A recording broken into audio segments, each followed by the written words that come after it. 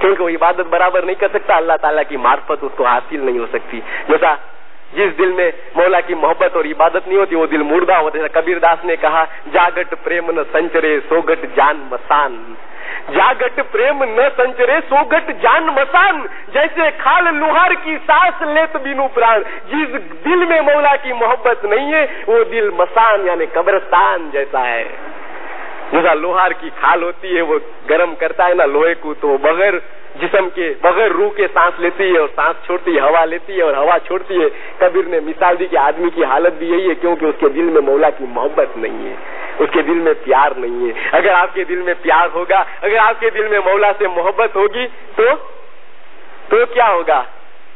تسبیح و دعا میں جس نے لذت پائی, تسبیح و دعا میں جس نے لذت پائی اور ذکر خدا سے دل نے راحت پائی. کوئی نہیں خوش نصیب اس سے بڑھ کر, بس دونوں جہاں کی اس نے نعمت پائی. دونوں جہاں کی نعمت, دونوں ایک طرف آخی دنیا نو مال અને બીજી طرف عبادت.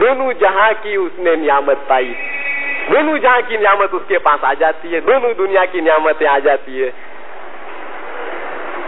یہ عبادت ہے نا, یہ عبادت راستہ ہے نا مولا کے پاس پہنچنے کا.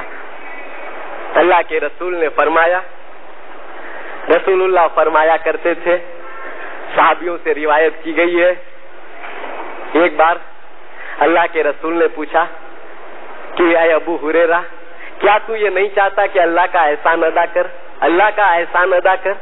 ابو ہریرہ نے پوچھا کہ یا اللہ کے رسول اس کا احسان کس طرح ادا کر سکتے ہیں ہم؟ اس نے تو ہم پر بہت احسان کیے, ہاتھ دیے ہیں, پاؤں دیے ہیں, کان ناک تمام چیزیں دیے. اگر یہ چیزیں اللہ نہیں دیتا بھلا بتاؤ آپ کیا کر لیتے اس کا؟ اگر آپ کو اندھا پیدا کرتا, اگر آپ کو لنگڑا پیدا کرتا, اگر آپ کے جسم میں کوئی کمی ہوتی تو آپ کیا کر لیتے اس کو بتاؤ؟ یہ تو اس کی مہربانی ہے کہ آپ کو بغیر مانگے یہ سب چیزیں دے دی. ستگور پیر ساڈے تارا ہاتھ پگ سیرج یارے ابدو سو صاحب جی کو تو کیم بسارے. ستگور پیر ساڈے تارا ہاتھ پگ سیرجیا, اس کی مہربانی سے تیرے ہاتھ اور پاؤں سب خدا نے بنائے ہیں, تو اس کو تو کیوں بھول رہا ہے؟ یہ سب نعمتیں تجھے دیے خدا تعالیٰ نے, تو اس کا احسان ماننا چاہیے نا. دوسری نعمتیں دیے, دنیا میں ہم کو آباد کیا ہے, ہم زندہ رہتے ہیں اس کی مہربانی سے, تو اس کا احسان کس طرح مانے؟ ابو ہریرہ نے کہا کہ یا رسول اللہ خدا کا احسان کس طرح ماننا چاہیے؟ رسول اللہ نے فرمایا اس کی عبادت کر کے اس کا احسان مانو. خدا کی عبادت کرو اور اس کا احسان مانو. عبادت کس طرح کرے؟ اس طرح عبادت کر ابو ہریرہ کہ تو خدا کو دیکھ رہا ہے. ابو ہریرہ نے کہا کہ یا اللہ کے رسول میں تو خدا کو نہیں دیکھ سکتا ہوں, میں تو خدا کو دیکھ نہیں سکتا ہوں, اس کی عبادت کیسے کروں؟ رسول اللہ نے فرمایا تو یوں سمجھ لے کہ خدا تجھے دیکھ رہا ہے. صلوات اللہ علیہ. اپنا ٹائم پورا ہو گیا ہے, مولا کے پاس دعا مانگے. یا نور مولانا سا کریم الحسینی حاضر امام, جماعت کا ایمان سلامت رکھ. یا نور مولانا سا کریم الحسینی حاضر امام, جماعت کو روزی اور روزگار میں برکت دے. یا نور مولانا سا کریم الحسینی حاضر امام, جماعت کو عبادت بندگی کرنے کی اعلیٰ ہمت دے. گر جماعت کی خیر زندہ. صلوات اللہ علیہ.